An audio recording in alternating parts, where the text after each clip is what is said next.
그러면 지금은 해야 될까요? 안 해야 될까요? 여러분들이 이걸 가지고 저 괜찮겠는데 다른 포인트 없이 어깨 너머로 야 저 아이템 괜찮대 해가지고 창업을 바로 했을 경우에는 어깨 너머에는 실패가 있어요. 이런 포인트는 여러분들이 기본적으로 챙겨야지만이 결과가 좋습니다. 최소한 그런 정도는 걸러낼 수 있는 거를 들어본 다음에 하시길 추천드립니다.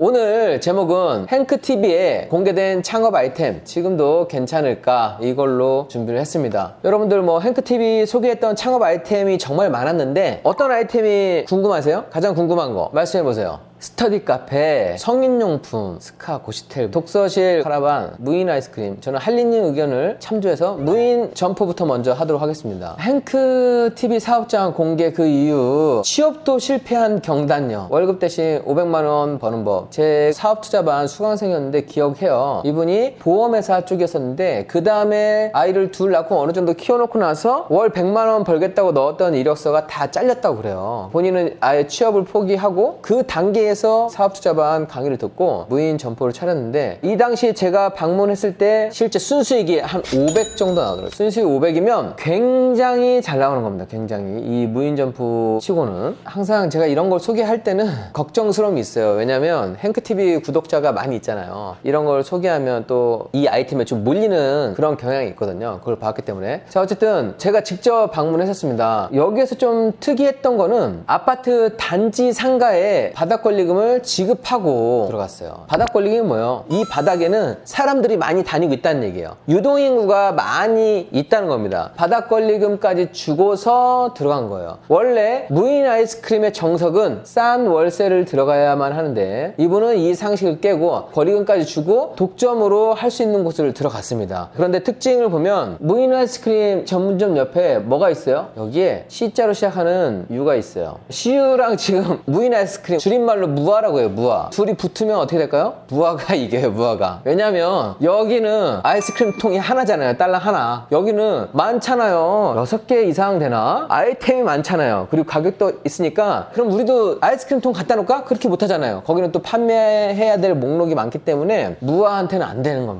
자, 근데 무아의 천적은 마트예요. 마트. 동네 마트한테 붙으면 백전백패입니다. 백전백패. 왜냐면 마트에서는 야, 나는 아이스크림은 노마진이야. 너가 문 닫을 때까지 나는 아이스크림 남기지 않겠어. 아예 그냥 사람들 발길을 끊어버리는 이렇게 되는 거예요. 이런 생태계의 구조를 알고서 이해해야지만이 이런 무아 같은 걸 알 수 있는데 하루세님 같은 경우에는 실제로 이 물건을 나중에 정리를 다 하셨어요. 권리금 받고 넘기셨어요. 지금 받아서 하신 분이 여기에서 영업을 하고 계시다고 합니다. 제 주변에 행크에서 무인 아이스크림을 하고 계신 분들이 많이 계세요. 특히 행크 분들. 지금도 잘 되는 곳은 200에서 400만 원 정도 되더라고요. 400만 원. 이게 안정적으로 돼요. 안정적으로. 겨울에는 조금 덜 나오지만 그래도 평균으로 해서 이 정도 수입이 되고 창업 비용은 제가 봤을 때는 3천에서 한 5천 정도가 되는 것 같아요. 여러분들이 이걸 보고서 5천만 원 넣는데 200만 원 안정적으로 나온다고 하면 괜찮잖아요. 3천만 원대인데 2, 300 나온다고 하면 이거보다 더 괜찮은 데는 없거든요. 하지만 모두가 다 성공하는 게 아니고 이렇게 지금 안정적으로 운영하고 있는 곳은 그동안에 그만한 노력을 했어요. 99% 무아는 입지예요. 입지. 인생상담? 거기에서도 무인 문구점을 제가 소개했던 적이 있었는데 그분 지난번에 엑시트 모임에 오셔가지고 정리하셨다고 하더라고요. 왜냐면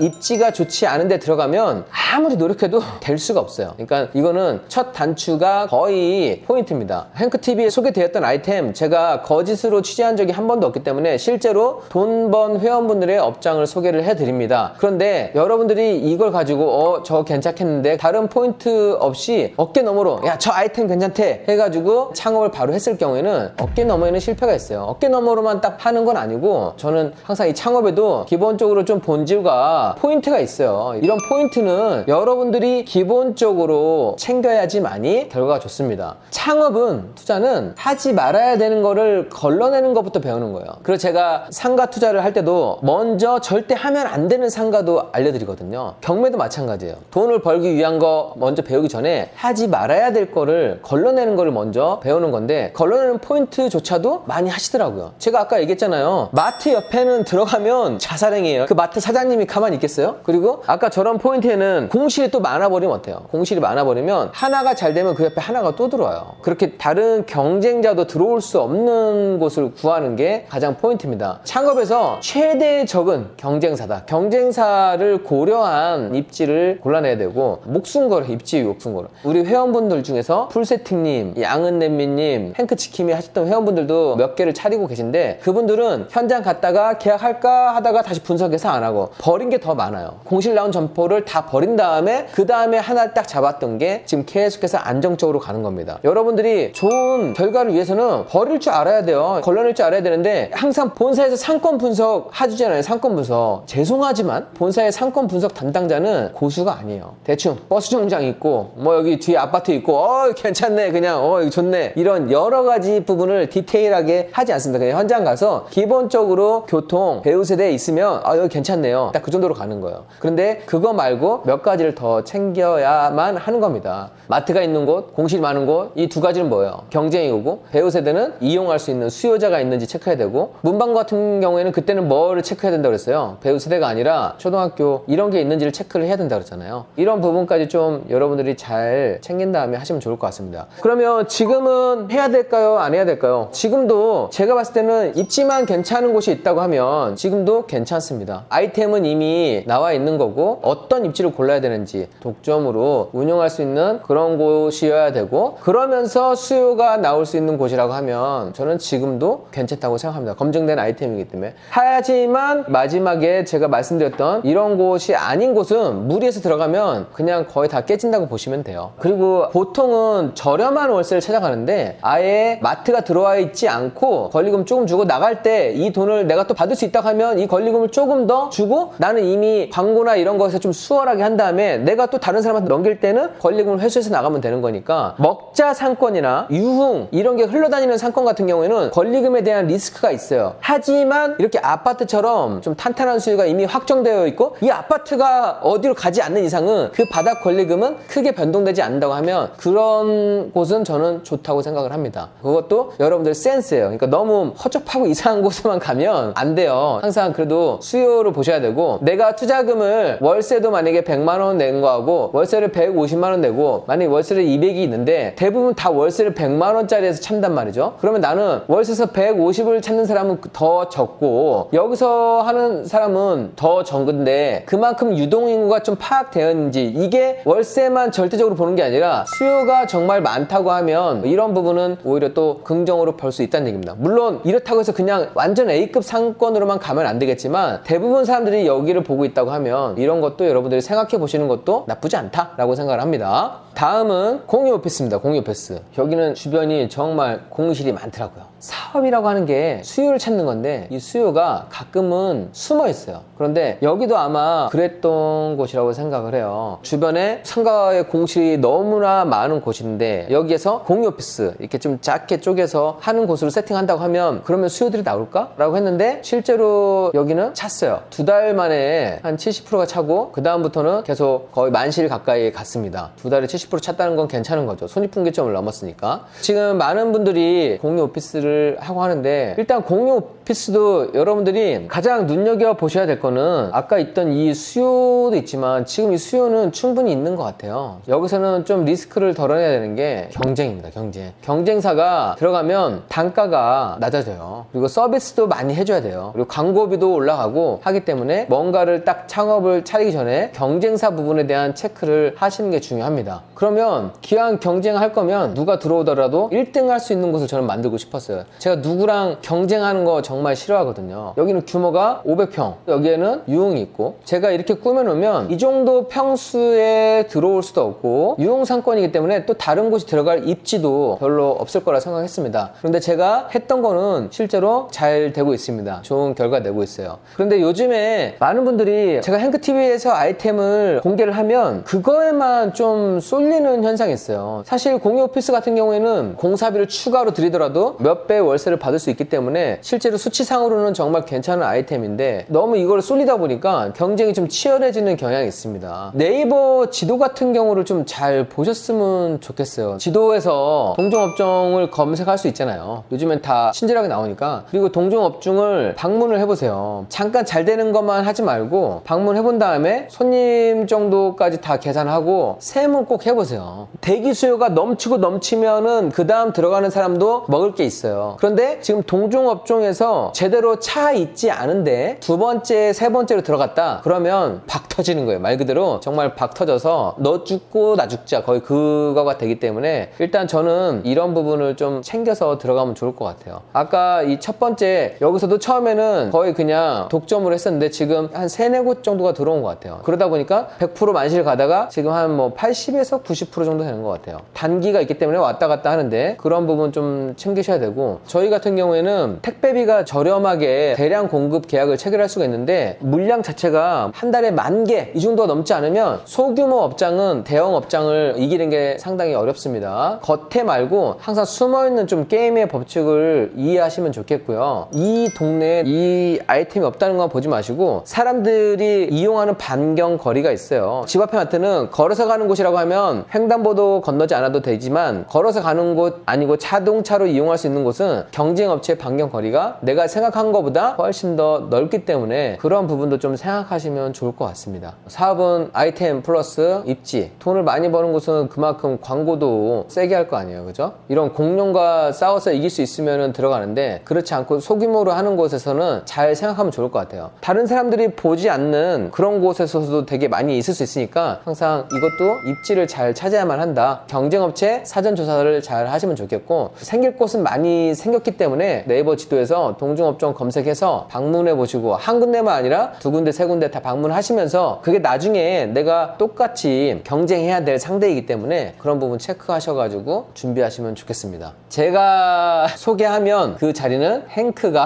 다 쓸어버리는데 고시원도 그랬던 것 같아요. 제가 정식으로 강의를 하지 않았을 때만 하더라도 많은 분들이 거의 관심을 두지 않았어요. 그냥 연세 드신 분들이 하는 그 정도였었어요. 제가 고시원 8개 매입해보니까 아, 이거는 무조건 된다, 괜찮다. 사실 고시원 하면 돈이 없는 분들, 이런 분들이 사는 그런 곳으로 인식이 되어 있는데 이것을 좀 괜찮게 꾸며놓으면 이 부분도 괜찮을 수 있지 않을까라고 생각했는데 실제로 제가 운영을 해봤더니 괜찮게 됐었습니다. 제가 매입했던 고시텔은 대부분 망했던, 아니면 영업이 거의 되지 않았던 그런 곳이에요. 제가 이 고시텔을 매입을 해서 스터디 카페 공간, 고시원은 스터디를 하시는 분들이 공무원 시험이나 아니면 어떤 자격증 시험, 취업 준비를 하시는 분들이 많이 계실 것 같아서 제가 고시텔 내부에 한번 스터디 카페를 만들었습니다. 괜찮잖아요. 고시텔 이 부분이 먹방이었었거든요. 먹방. 그러니까 어차피 창문이 없는 방이어서 이 고시텔을 나중에 방이 50개다 하면 25개에서 30개만 찬다고 하면 서비스 면적을 더 제공을 해서 개수는 47개가 됐지만 제가 세탁실도 만들었으니까 40개 이상이 된다고 하면 수치상으로 방 개수는 많이 보유해도 덜 차는 건물을 가진 것보다 오히려 수요는 늘어나는 그런 구조를 세팅하면 사장님한테도 훨씬 더 괜찮은 이익이라고 생각을 했던 겁니다. 고시텔은 소방법이 엄청 강화됐어요. 신축으로 하면 신축 수익률이 안 나옵니다. 기존에 소방 필증을 갖고 있는 고시텔을 인수하면 가장 괜찮은 방법이었습니다. 저도 처음에 봤더니 고시텔을 샀던 아주머니가 고시텔 하나만 15년 했는데 고시텔을 또 하나 갖고 있더라고요. 그리고 동생도 고시텔 하라고 그러고, 고시텔은 또 그 당시에는 현금 영수증 의무 발행이 아니었으니까 대부분 다 현금 들어왔나 봐요. 모텔도 가지고 있고 고시텔 하면서 이것저것 다 산 거예요. 겉으로는 그냥 고시텔이지만 실제로는 알짜 업종이었던 거죠. 그분도 인테리어는 예전 걸로 그냥 갖고 있었지만 하다 보니까 영업력이 떨어져서 다 경쟁 없이 이 정도 상태에서 운영을 해도 괜찮은 수익을 버는구나 라고 제가 생각을 했었는데, 여기에 조금만 더 이렇게 인테리어를 최신식으로 해주면 젊은 분들 수요를 바꿔버릴 수가 있다는 얘기예요. 여기에 정말 깔끔한 곳으로 될 수 있구나. 인테리어만 잘하면 수요가 바뀌어요. 이게 포인트였고, 월세도 수익도 올라갈 수 있었었는데 지금 금리 때문에 많이 힘들잖아요. 이런 현금 흐름 확보를 한 분들은 현재 이런 금리 기사에 그렇게 일희일비하지 않습니다. 저 같은 경우도 현금 흐름이 많이 확보되어 있기 때문에 금리 1%, 2% 오르는 거랑 이 고시텔 운영이랑 크게 상관없어요. 그동안 아파트만 투자하셨던 분들도 뭐 고시텔을 많이 인수한다고 합니다. 지금도 이건 그래도 좋은 매장이 있으면 괜찮다. 현재 하고 계신 분들 분들도 수익이 괜찮은 업종입니다. 남아있는 고시텔 매물이 나왔을 때 하시면 좀 좋을 것 같고요. 저는 좋았던 게 뭐냐면 아까 제가 신축으로 고시텔을 만들었을 때 건축비도 많이 들고 수mak법이 너무 강화됐기 때문에 수익률이 안 나온다 그랬잖아요. 기존 거를 인수한 사람들끼리만 하기 때문에 경쟁이 가장 덜하다는 게 장점이고, 이거는 수요는 사라지지 않잖아요. 유행 안 타잖아요. 코로나 때도 다 만실이었어요. 그러니까 수요는 계속 꾸준해요. 자기가 잘 운영만 할 수 있으면 되게 괜찮은 아이템이다 라고 말씀을 드립니다. 아무거나 이거를 매입하면 안 돼요. 이것도 보면은 미니룸이라고 해가지고 화장실이 없어요. 화장실이. 욕실이 없어요. 원룸이라고 해서, 원룸이 왜 유행했어요? 주방도 들어가 있고 화장실도 들어가 있어서 좀 편하게 되는데, 남과 함께 씻고 남과 함께 화장실을 이용한다고 하는 곳은, 그런 곳은 젊은 분들이 좀 좋아하지 않기 때문에 이런 미니룸이 있는 곳은 고민을 해봐야 되고요. 물론 미니룸을 놔두고 샤워장을 정말 좀 프라이빗하게 이게 참 잘 만들어서 그렇게 한다고 하면 또 할 수 있겠지만, 미니룸은 별로고, 또 여기에 한 번에 여러 세대의 물을 쓰기 때문에 누수도 많고 설비 부분도 잘 되어 있는지를 확인을 해야만 합니다. 그리고 부동산에 사기꾼이 정말 많은데, 고시텔을 중개하는 그 영역에 있는 분들이 사기꾼 대마왕이에요. 어쨌든 여기에 코베어 간다고 하는 정도 수준이니까 이쪽이 대부분 권리금이 원래 유통되는 것보다 훨씬 더 높은 금액으로 좀 책정되어 있는 부분도 있어서, 여러분들이 실제 영업이 잘 될 수 있는 것인지를 확인해서 매입하는 게 중요합니다. 참고로 저 같은 경우는 권리금을 주지 않고 현장을 매입했어요. 지금 제가 이렇게 소개를 많이 해놓고 나니까 지금은 권리금이 많이 올랐어요. 저도 제가 갖고 있는 매장 돈 다 벌었어요. 권리금이 지금 보통 한 1억에서 2억 정도는 기본으로 지금 되어 있습니다. 그런데 여러분들이 권리금을 주더라도 나쁜 매장은 아니에요. 권리금을 내가 1억을 주든 얼마 주든 나중에 이 돈을 또 받을 수 있는 업장인지를 확인해야 되고, 그만큼 여기가 영업이익이 확보된 곳인지를 정확하게 중개사의 말만 듣지 말고 항상 셈을 해보셔가지고, 정말 이익이 나는 업장이라고 하면 1억 줘도 돼요. 예, 뭐 2억 줘도 되는데, 근데 그게 아니라고 하면 애매하다라고 말씀드립니다. 셀럽 자산가 웰스님, 고시텔도 운영하시고 펜션도 하시고 공유 오피스도 하시고 우리 행크에서 열심히 강의 듣고 이것저것 다 하시는데 수익률 좋다고 하십니다. 맞아요. 이 잘된 사업장은 상가 임대 수익률이 따라올 수가 없어요. 사업을 잘 하면 좋아요. 이미 여러 개를 운영한 성공 사업자가 성공 사업장을 세팅하고 어떤 물건을 찾아야 되고 운영까지 다 하는데 가르쳐 주는 게 25만 원이에요. 그 수많은 경험을 25만 원 되어 있으면, 원래는 창업 컨설팅 자체가 1000만 원 정도 하는 거예요. 어떤 창업 컨설팅든지 보통은 1000만 원 합니다. 그런데 최소 내가 이런 거를 마음 먹었다고 하면 이 정도는 투자를 하고서 시작하셔도 훨씬 이익을 얻는 게임인 거지. 웰스님도 이 강의를 듣고서 좋은 고시원을 인수를 하셨거든요. 맞아요. 강의료는 정말 저렴해요. 완전 저렴해요. 행크에서 지금 처음으로 만들고 제대로 운영하는 걸 했던 거고, 여기에서 듣고 다른 사람이 했는지는 모르겠지만 FM대로 가장 잘하는 분은 지금 햄도노빵님이에요. 햄도노빵님께서 강의하는 거 들어보고 최소한 그런 정도는 걸러낼 수 있는 거를 들어본 다음에 하시길 추천드립니다. 저한테도 그런 거 왔어요. 이거 취소할 수 없나요? 누수가 되는 걸 잘못 샀어요. 하지 말라고 하는 거는 하지 말아야 되는데, 돈을 아끼는 분들은 실수를 하게 돼요. 실수를. 강의를 제가 홍보하려고 하는 게 아니라 강의를 들어보신 분들은 압니다. 귀중함을. 내가 더 훨씬 더 이익을 얻는다는 거를. 배운 분들은 좋은 결과 내고 있습니다. 저는 우리 행크 회원분들이 이런 성공 사업장을 보여드리고 또 그 다음 성공을 만들어내는 거 보면 저는 기분이 좋습니다. 계속해서 그런 좋은 소식이 이어지길 바라는데, 또 이거 했는데 안 됐어요, 안 됐어요, 근데 안 됐어요 하는 분들은 아까 제가 얘기했지만 어깨 너머,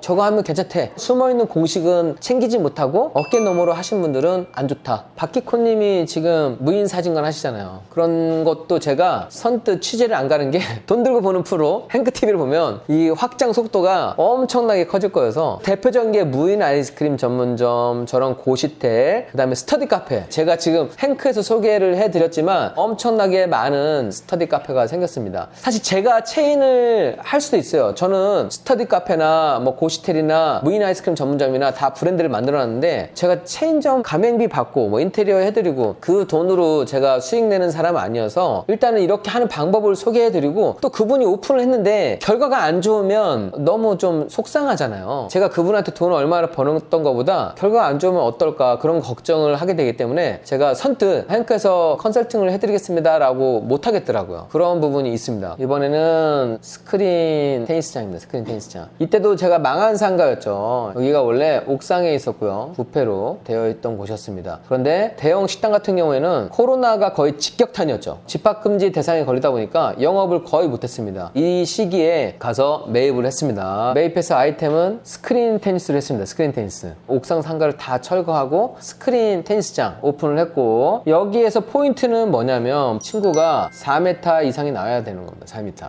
제가 이 아이템을 택한 이유는 층고가 이렇게 높은 상가가 많지 않아요. 보통은 거의 3m거든요. 천장을 낮게 내린 데는 막 2m 50 정도도 되는 곳도 많이 있는데 4m가 되는 곳은 거의 흔치 않아요. 왜 그렇게 높아야 돼요? 테니스 같은 경우는 서브를 넣어야 되잖아요. 서브를 딱 위로 넣어야 되기 때문에 공을 던질 수 있는 높이가 필요합니다. 여기는 거의 4.8m 정도 나오는 것 같아요. 그런데 기본적으로 저희가 4m 이상 되기 때문에 이 상가를 구했고, 이걸 가지고 정말 여러 아이템들을 고민했었는데 가장 핫한 테니스장을 꾸며봤습니다. 그리고 여기는 11층이지만 옥상에 상가가 있었고, 자, 옥상에서 단독으로 쓸 수 있기 때문에 이런 공용 부분에 인조잔디를 깔아서 여기서도 회원분들이 쉴 수 있는 공간으로도 만들었습니다. 실제 결과는 손님이 많습니다. 코리아 오픈 정말 오랜만에 이 대회를 오픈했는데 역대급으로 흥행을 했대요. 갤러리가 꽉 찼다는 겁니다. 그냥 관중석이 꽉 찼다고 하는 거는 그만큼 수요가 늘어났다는 얘기입니다. 배드민턴이나 테니스 같은 경우에는 여성분들이 스커트를 입잖아요. 짧은 치마. 그런데 그게 보면은 치마가 아니고 반바지거든요. 반바지 있으면서 앞에 스커트로 되어 있는데 옷들이 되게 예쁘게 나오면서 갈수록 지금 운동은 거의 필수로 많이 해요. 그러니까 운동 인구가 정말 늘어난 것 같아요. 필라테스도 늘어나고 PT샵도, 아니 PT샵이 왜 이렇게 많이 생겨 해도 그 수많은 PT샵이 손님 한 명이면은 100만 원대를 끊으면 되잖아요. 그러니까 먹고 사니까 계속해서 PT샵도 생기더라고요. 그런데 그 열풍과 더불어서 원래는 PT샵, 필라테스가 생기고 나서 그 다음에 테니스도 한번 공개가 되니까 이 MZ 세대에서 테니스, 골프에 완전히 그냥 몰입돼서 여기 들어왔습니다. 이거를 소개하기 전까지만 하더라도 테니스장이 그렇게 많지 않았어요. 테니스 대기가 엄청났었는데 이거 다음에 실내 테니스장이 많이 생겼습니다. 내가 내 발등을 찍어 항상 조용히 돈 벌고 싶은데 우리 행크 회원분들한테 알려주면 소문이 금방 나. 제가 말하는 건 정말 다 믿더라고요. 자, 어쨌든 그 다음 이 기점으로 실내 테니스장이 많이 생겨나서 바로 이 기사가 나오더라고요. 실내 테니스장은 정말 많은데 코치님이 없어요. 코치가 없어서 문을 닫아야 돼요. 코치가 없어서. 테니스 구장도 있고 수요도 있는데 코치님이 적다. 서울에도 뭐 코치님 무조건 벤츠를 지급하고 연봉 1억 보장 뭐 이렇게도 했는데, 지금은 이 구장들이 좀 문을 닫았고 코치님들이 새로운 수요가 생겨났어요. 새로운 수요가 정부 선수들이 테니스로 전향을 하기 시작했습니다. 원래 테니스라고 하는 게 선수 출신을 우리 선출이라고 하거든요. 선수 출신이 되게 적었어요. 되게 적었는데 중학교, 고등학교 가기 전에 중도 포기했던 선출, 이분들도 지금 코치로 들어오고 있습니다. 예전에 없다고 했는데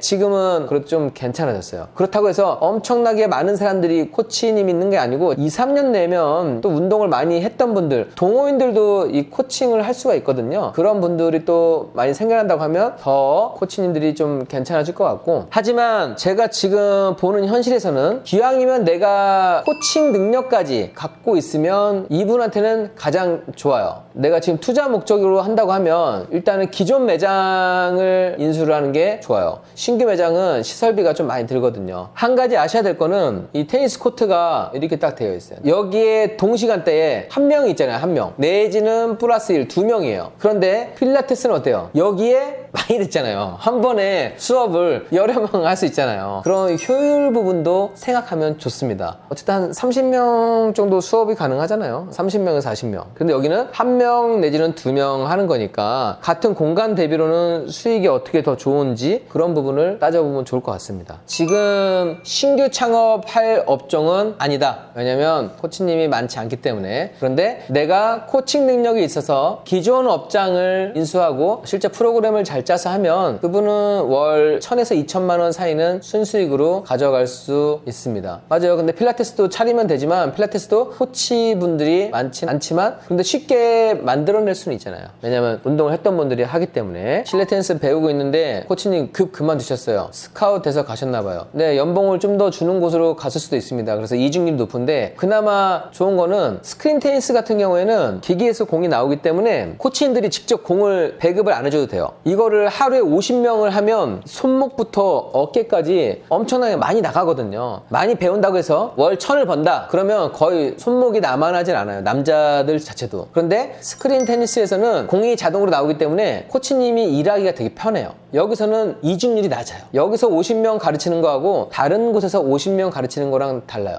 그런 부분은 장점이라고 생각을 합니다. 오늘 준비를 많이 했는데 다음에 또 2부로 해야겠네요. 2부로? 창업 이야기는 제가 양을 준비를 많이 해서 한 타임으로 또 나중에 해도 충분히 될 수 있을 것 같아요. 오늘 창업 이야기는 여기까지 할게요. 다음번에 필라테스나 여러분들 숙박업 궁금하죠? 숙박 캠핑장이나 이런 글램핑장, 키즈풀 빌라 여러 가지도 많이 궁금하실 건데 그거는 따로 엮어서 한번 제가 보여드리도록 하겠습니다.